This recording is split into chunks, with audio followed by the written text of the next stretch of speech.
Hello guys, for today's video ay ikukwento ko sa inyo ang buhay ni Leslie.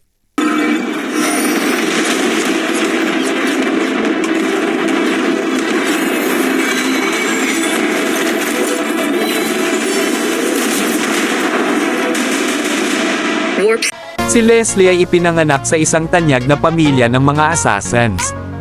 Ang kanyang ama, si Master Fergus, ay isang kilalang marksman at tagapagsanay sa aristokratikong rehiyon ng Castle Aberlin.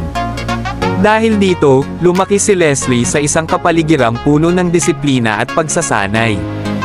Isang gabi, ang buhay ni Leslie ay nagbago ng tuluyan nang ang kanilang tahanan ay sinalakay ng mga kalaban.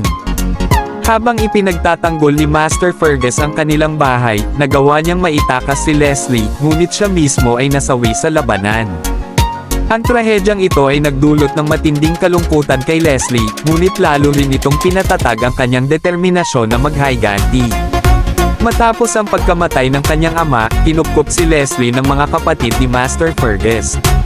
Sa kanilang tulong, ipinagpatuloy ni Leslie ang kanyang pagsasanay bilang isang marksman at assassin. Sa kabila ng mga kahirapan, naging mahusay si Leslie sa paggamit ng kanyang rifle, isang kasanayan na naging simbolo ng kanyang paghihiganti.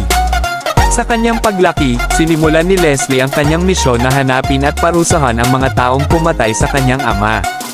Sa bawat laban, naipapamalas ni Leslie ang kanyang kahusayan sa paggamit ng kanyang rifle at ang malamig na determinasyon na maghiganti. Ngunit habang tinutupad ni Leslie ang kanyang misyon, natutunan din niyang may mas mataas na layunin sa kanyang buhay. Natagpuan niya ang sarili sa Land of Dawn, kung saan nakilala niya ang iba pang mga bayani na lumalaban para sa kapayapaan at katarungan. Dito, napagtanto ni Leslie na ang kanyang mga kakayahan ay maaaring magamit hindi lamang para sa paghihiganti kundi para sa mas mataas na layunin ng pagtatanggol sa mga naaapi. Sa Mobile Legends, si Leslie ay isang marksman na may mga kasanayang nagbibigay daan sa kanya na magdulot ng malaking pinsala mula sa malayo.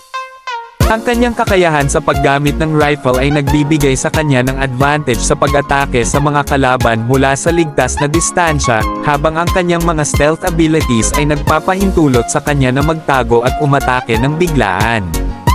Ang kwento ni Leslie ay isang salaysay ng paghihiganti, katapangan, at pagtuklas ng mas mataas na layunin.